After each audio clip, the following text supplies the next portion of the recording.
Act 2 of Titus Andronicus by William Shakespeare. Scene 1. Rome, before the palace. Enter Aaron. Now climbeth Tamara Olympus' top, safe out of fortune's shot, and sits aloft, secure of thunder's crack or lightning flash, advanced above pale envy's threatening reach, as when the golden sun salutes the morn, and having gilt the ocean with his beams, gallops the zodiac in his glistering coach, and overlooks the highest peering hills. So Tamara, upon her wit doth earthly honour wait, and virtue stoops and trembles at her frown. Then, Aaron, arm thy heart, and fit thy thoughts to mount aloft with thy imperial mistress, and mount her pitch, whom thou in triumph long hast prisoner held, fettered in amorous chains, and faster bound to Aaron's charming eyes than is Prometheus tied to Caucasus. Away with slavish weeds and servile thoughts. I will be bright, and shine in pearl and gold, to wait upon this new-made empress. To wait, said I, to wanton with this queen, this goddess, this Semiramis, this nymph, this siren, that will charm Rome Saturnine, and see his shipwreck and his commonweals. Hallo, what storm is this? Enter Demetrius and Chiron, braving. Chiron, thy years want wit, thy wit wants edge, and manners to intrude where I am graced, and may, for aught thou know'st, affected be. Demetrius, thou dost overween in all, and so in this, to bear me down with braves. 'Tis not the difference of a year or two makes me less gracious or thee more fortunate. I am as able and as fit as thou to serve, and to deserve my mistress's grace. And that my sword upon thee shall approve, and plead my passions for Lavinia's love. Aside.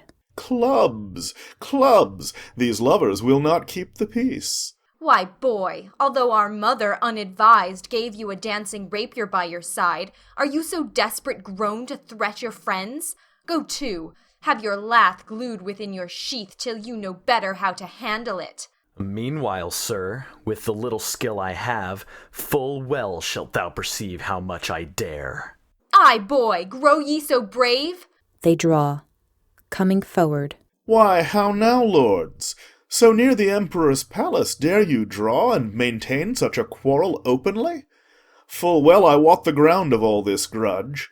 I would not for 1,000,000 of gold the cause were known to them it most concerns. Nor would your noble mother for much more be so dishonoured in the court of Rome. For shame, put up. Not I, till I have sheathed my rapier in his bosom, and withal thrust these reproachful speeches down his throat that he hath breathed in my dishonour here. For that I am prepared and full resolved, foul-spoken coward, that thunderst with thy tongue, and with thy weapon nothing darest perform. Away, I say! Now, by the gods that warlike Goths adore, this petty brabble will undo us all. Why, lords, and think you not how dangerous it is to jet upon a prince's right? What, is Lavinia then become so loose, or Bassianus so degenerate, that for her love such quarrels may be broached without controlment, justice, or revenge? Young lords, beware! And should the empress know this discord's ground, the music would not please. I care not, I. Knew she and all the world, I love Lavinia more than all the world. Youngling, learn thou to make some meaner choice. Lavinia is thy elder brother's hope. Why, are ye mad? Or know ye not in Rome how furious and impatient they be, and cannot brook competitors in love? I tell you, lords, you do but plot your deaths by this device. Aaron, 1,000 deaths would I propose to achieve her whom I love. To achieve her? How? Why makest thou it so strange? She is a woman, therefore may be wooed. She is a woman, therefore may be won. She is Lavinia, therefore must be loved. What man? More water glideth by the mill than wots the miller of. And easy it is of a cut loaf to steal a shive, we know. Though Bassianus be the emperor's brother, better than he have worn Vulcan's badge. Aside. Ay, and as good as Saturninus may. Then why should he despair that knows to court it with words, fair looks, and liberality? What, hast not thou full often struck a doe and borne her cleanly by the keeper's nose? Why then it seems some certain snatch or so would serve your turns. Ay, so the turn were served. Aaron, thou hast hit it. Would you had hit it too, then should not we be tired with this ado. Why, hark ye, and are you such fools to square for this?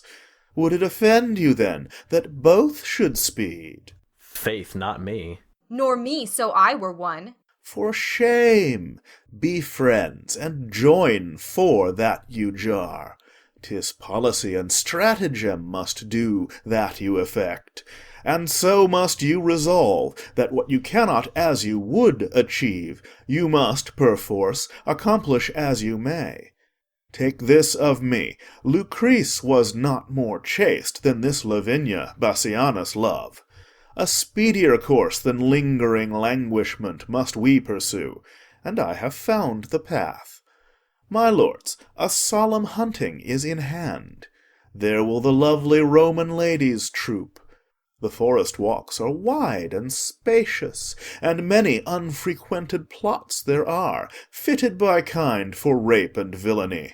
Single you thither then this dainty doe, and strike her home by force, if not by words. This way or not at all stand you in hope. Come, our empress, with her sacred wit to villainy and vengeance consecrate, will we acquaint with all that we intend, and she shall file our engines with advice that will not suffer you to square yourselves.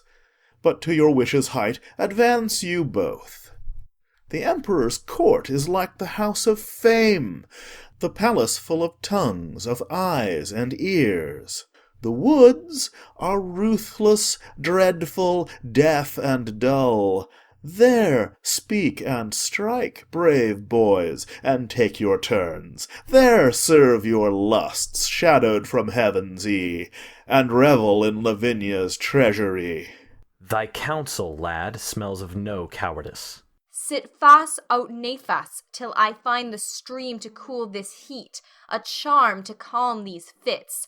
Per stiga permanes vehor. Exeunt. End of Act 2, Scene 1. Act 2, Scene 2. A forest near Rome. Horns and cries of hounds heard. Enter Titus Andronicus with hunters, Marcus, Lucius, Quintus, and Martius. The hunt is up, the morn is bright and grey. The fields are fragrant, and the woods are green. Uncouple here, and let us make a bay, and wake the emperor and his lovely bride, and rouse the prince, and ring a hunter's peal, that all the court may echo with the noise. Sons, let it be your charge, as it is ours, to attend the emperor's person carefully.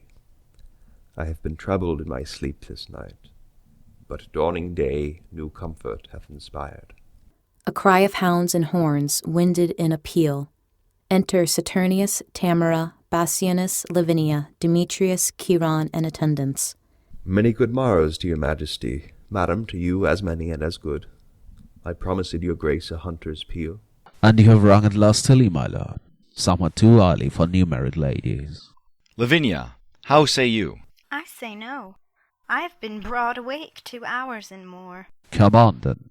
Horse and chariots let us have, and to our sport. To Tamara. Madam, now shall you see our Roman hunting. I have dogs, my lord, will rouse the proudest panther in the chase, and climb the highest promontory top. And I have horse will follow where the game makes way, and run like swallows o'er the plain. Chiron, we hunt not we with horse nor hound, but hope to pluck a dainty doe to ground. Exeunt. End of Act 2, Scene 2. Act 2, Scene 3. A lonely part of the forest. Enter Aaron with a bag of gold. He that had wit would think that I had none, to bury so much gold under a tree, and never after to inherit it. Let him that thinks of me so abjectly know that this gold must coin a stratagem, which, cunningly effected, will beget a very excellent piece of villainy. And so repose, sweet gold, for their unrest, Hides the gold. that have their alms out of the empress' chest. Enter Tamara. My lovely Aaron, wherefore look'st thou sad, when everything doth make a gleeful boast? The birds chant melody on every bush, the snake lies rolled in the cheerful sun, the green leaves quiver with the cooling wind, and make a checkered shadow on the ground. Under their sweet shade, Aaron, let us sit, and whilst the babbling echo mocks the hounds, replying shrilly to the well-tuned horns, as if a double hunt were heard at once, let us sit down and mark their yelping noise, and after conflict such as was supposed the wandering prince and Dido once enjoyed, when with a happy storm they were surprised, and curtained with a counsel-keeping cave. We may, each wreathed in the other's arms, our pastimes done, possess a golden slumber, whilst hounds and horns, and sweet melodious birds, be unto us as is a nurse's song of lullaby, to bring her babe asleep. Madam, though Venus govern your desires, Saturn is dominator over mine. What signifies my deadly standing eye, my silence and my cloudy melancholy, my fleece of woolly hair that now uncurls, even as an adder when she doth unroll to do some fatal execution? No, madam, these are no venereal signs. Vengeance is in my heart, death in my hand, blood and revenge are hammering in my head.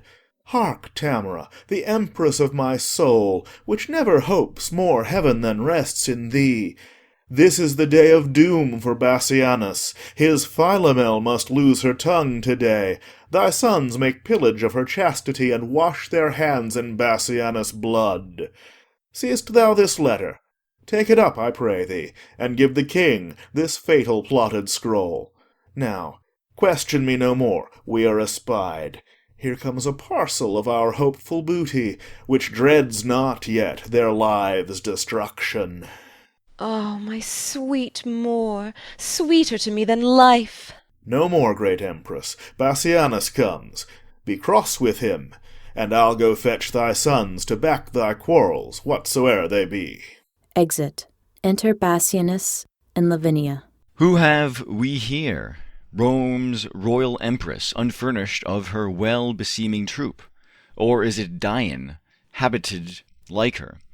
Who hath abandoned her holy groves to see the general hunting in this forest? Saucy controller of our private steps, had I the power that some say Dian had, thy temple should be planted presently with horns, as was Actaeon's, and the hound should drive upon thy new transformed limbs, unmannerly intruder as thou art. Under your patience, gentle empress, 'tis thought you have a goodly gift in horning, and to be doubted that your Moor and you are singled forth to try experiments. Jove shield your husband from his hounds to-day. 'Tis pity they should take him for a stag. Believe me, queen, your swarth Cimmerian doth make your honour of his body's hue, spotted, detested, and abominable. Why are you sequestered from all your train, dismounted from your snow-white goodly steed, and wandered hither to an obscure plot, accompanied but with a barbarous Moor, if foul desire had not conducted you? And being intercepted in your sport, great reason that my noble lord be rated for sauciness. I pray you, let us hence, and let her joy her raven-coloured love. This valley fits the purpose passing well. The king, my brother, shall have note of this. Ay, for these slips have made him noted long. Good king, to be so mightily abused. Why have I patience to endure all this? Enter Demetrius and Chiron. How now, dear sovereign and our gracious mother? Why doth your highness look so pale and wan? Have I not reason, think you, to look pale? These two have ticed me hither to this place. A barren, detested vale, you see it is. The trees, though some are yet forlorn and lean, o'ercome with moss and baleful mistletoe. Here never shines the sun, here nothing breeds, unless the nightly owl or fatal raven.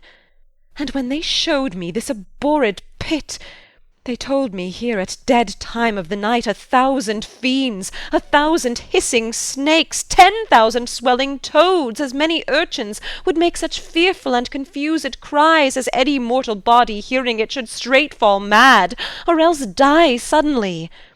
No sooner had they told this hellish tale, but straight they told me they would bind me here unto the body of a dismal yew, and leave me to this miserable death. And then they called me foul adulteress, lascivious Goth, and all the bitterest terms that ever ear did hear to such effect. And had you not by wondrous fortune come, this vengeance on me had they executed. Revenge it, as you love your mother's life, or be ye not henceforth called my children. This is a witness that I am thy son. Stabs Bassianus. And this, for me, struck home to show my strength. Also stabs Bassianus, who dies. I come, Semiramis, nay, barbarous Tamara, for no name fits thy nature but thy own.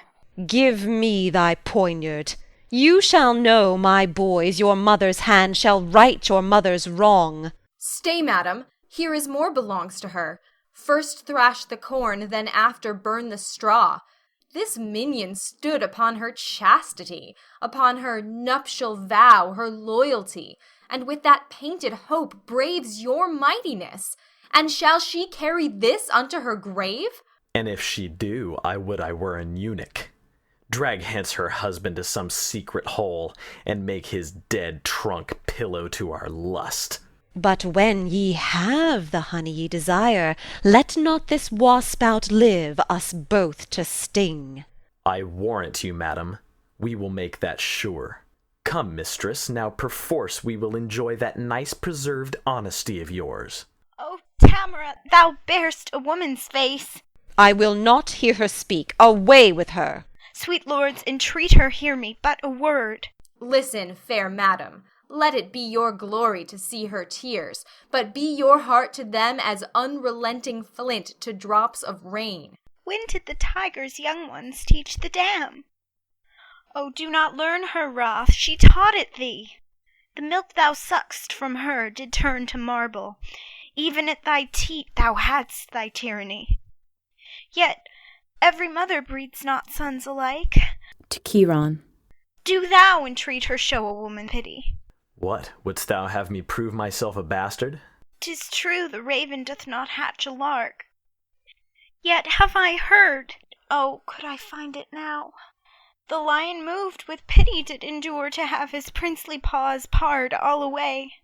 Some say that ravens foster forlorn children, the whilst their own birds famish in their nests. Oh, be to me, though thy hard heart say no, nothing so kind, but something pitiful. I know not what it means. Away with her. Oh, let me teach thee, for my father's sake, that gave thee life, when well he might have slain thee. Be not obdurate, open thy deaf ears. Hadst thou in person ne'er offended me, even for his sake am I pitiless. Remember, boys, I poured forth tears in vain to save your brother from the sacrifice, but fierce Andronicus would not relent. Therefore away with her, and use her as you will. The worse to her, the better loved of me. O Tamara, be called a gentle queen, and with thine own hands kill me in this place, for 'tis not life that I have begged so long. Poor I was slain when Bassianus died. What begg'st thou then, fond woman? Let me go. 'Tis present death I beg, and one thing more that womanhood denies my tongue to tell. Oh, keep me from their worse than killing lust, and tumble me into some loathsome pit, where never man's eye may behold my body. Do this, and be a charitable murderer. So should I rob my sweet sons of their fee. No, let them satisfy their lust on thee. Away, for thou hast stayed us here too long. No grace, no womanhood? Ah, beastly creature! the blot and enemy to our general name. Confusion fall. Nay, then, I'll stop your mouth. Bring thou her husband. This is the hole where Aaron bid us hide him. Demetrius throws the body of Bassianus into the pit. Then exeunt Demetrius and Chiron, dragging off Lavinia. Farewell, my sons. See that you make her sure. Ne'er let my heart know merry cheer indeed, till all the Andronici be made away. Now will I hence to seek my lovely Moor, and let my spleenful sons this trull deflower. Exit. Re-enter Aaron with Quintus and Martius. Come on, my lords, the better foot before. Straight will I bring you to the loathsome pit where I espied the panther fast asleep. My sight is very dull, whate'er it bodes. And mine, I promise you, were it not for shame, well could I leave our sport to sleep a while. Falls into the pit. What, art thou fallen?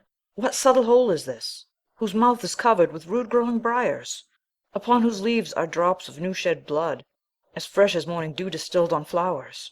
A very fatal place it seems to me. Speak, brother, hast thou hurt thee with the fall? O brother, with the dismalest object hurt that ever eye with sight ever made heart lament. Aside. Now will I fetch the king to find them here, that he thereby may give a likely guess how these were they that made away his brother. Exit. Why dost thou not comfort me and help me out from this unhallowed and blood-stained hole? I am surprised with an uncouth fear. A chilling sweat o'erruns my trembling joints.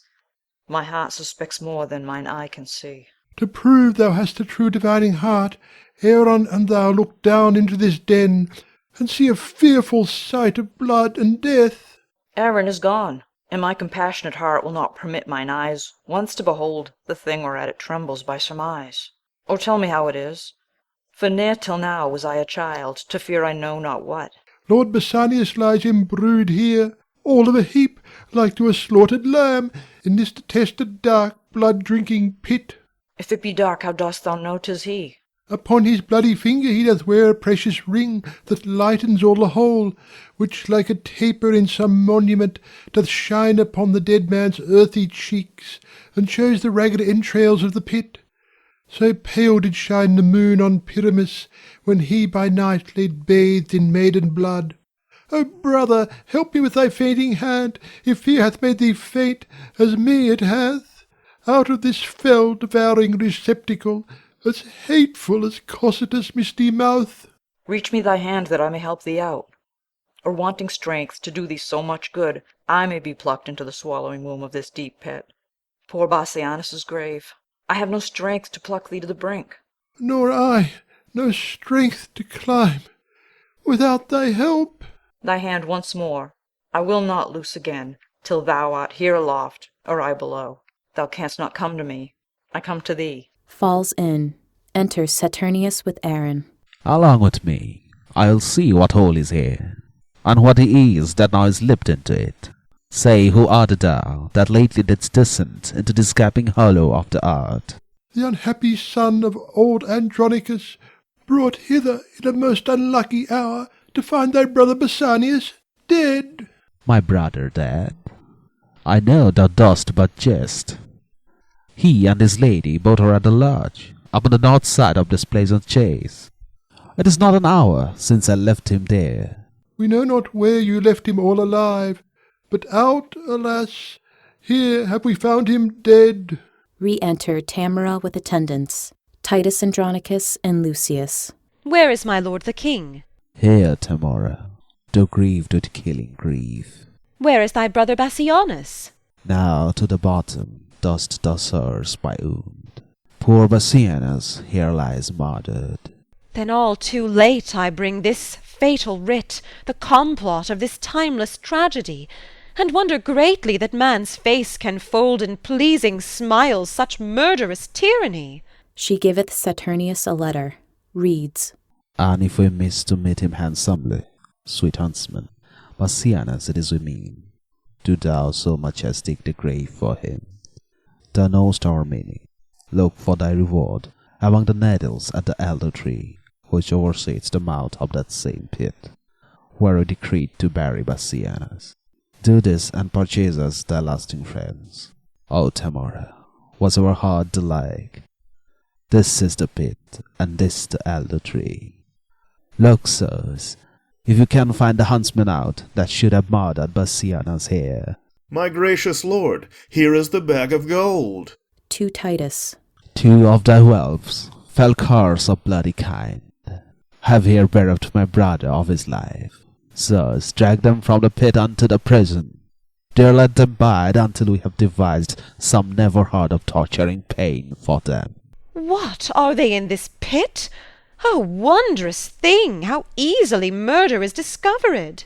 High Emperor, upon my feeble knee, I beg this boon with tears not lightly shed, that this fell fault of my accursed sons, accursed if the fault be proved in them. If it be proved, you see it is apparent. Who found this letter? Tamora, was it you? Andronicus himself did take it up. I did, my lord. Yet let me be their bail. For by my father's reverend tomb I vow they shall be ready at your highness' will to answer the suspicion with their lives. Thou shalt not bail them. See, thou follow me. Some bring the murdered body, some the murderers. Let them not speak a word, the guilt is plain. For by my soul, were there worse end than death, that end upon them should be executed. Andronicus, I will entreat the king. Fear not thy sons, they shall do well enough. Come, Lucius, come. Stay not to talk with them. Exeunt. End of Act 2, Scene 3. Act 2, Scene 4. Another part of the forest. Enter Demetrius and Chiron with Lavinia, ravished, her hands cut off and her tongue cut out. So now go tell, and if thy tongue can speak, who 'twas that cut thy tongue and ravished thee. Write down thy mind, bewray thy meaning so, and if thy stumps will let thee play the scribe. See how with signs and tokens she can scrowl. Go home, call for sweet water, wash thy hands. She hath no tongue to call, nor hands to wash, and so let's leave her to her silent walks. And 'twere my case, I should go hang myself. If thou hadst hands to help thee knit the cord. Exeunt Demetrius and Chiron. Enter Marcus. Who is this? My niece, that flies away so fast. Cousin, a word. Where is your husband? If I do dream, would all my wealth would wake me. If I do wake, some planet strike me down, that I may slumber in eternal sleep. Speak, gentle niece, what stern ungentle hands hath lopped and hewed and made thy body bare of her 2 branches, those sweet ornaments whose circling shadows kings have sought to sleep in, and might not gain so great a happiness as have thy love? Why dost not speak to me? Alas, a crimson river of warm blood, like to a bubbling fountain stirred with wind, doth rise and fall between thy rosed lips, coming and going with thy honey breath. But sure, some Tereus hath deflowered thee, and, lest thou shouldst detect him, cut thy tongue. Ah, now thou turn'st away thy face for shame, and, notwithstanding all this loss of blood, as from a conduit, with 3 issuing spouts, yet do thy cheeks look as red as Titan's face, blushing to be encountered with the cloud. Shall I speak for thee? Shall I say 'tis so? Oh, that I knew thy heart, and knew the beast, that I might rail at him to ease my mind. Sorrow concealed, like an oven stopped, doth burn the heart to cinders where it is. Fair Philomela, she but lost her tongue, and in a tedious sampler sowed her mind. But, lovely niece, that mean is cut from thee. A craftier Tereus, cousin, hast thou met, and he hath cut those pretty fingers off, that could have better sewed than Philomel. Oh, had the monster seen those lily hands tremble like aspen leaves upon a lute, and make the silken strings delight to kiss them, he would not then have touched them for his life. Or, had he heard the heavenly harmony which that sweet tongue hath made, he would have dropped his knife, and fell asleep as Cerberus at the Thracian poet's feet.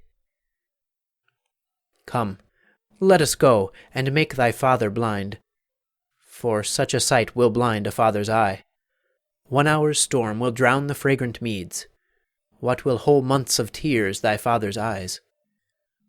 Do not draw back, for we will mourn with thee. Oh, could our mourning ease thy misery! Exeunt. End of Act 2, Scene 4. End of Act 2.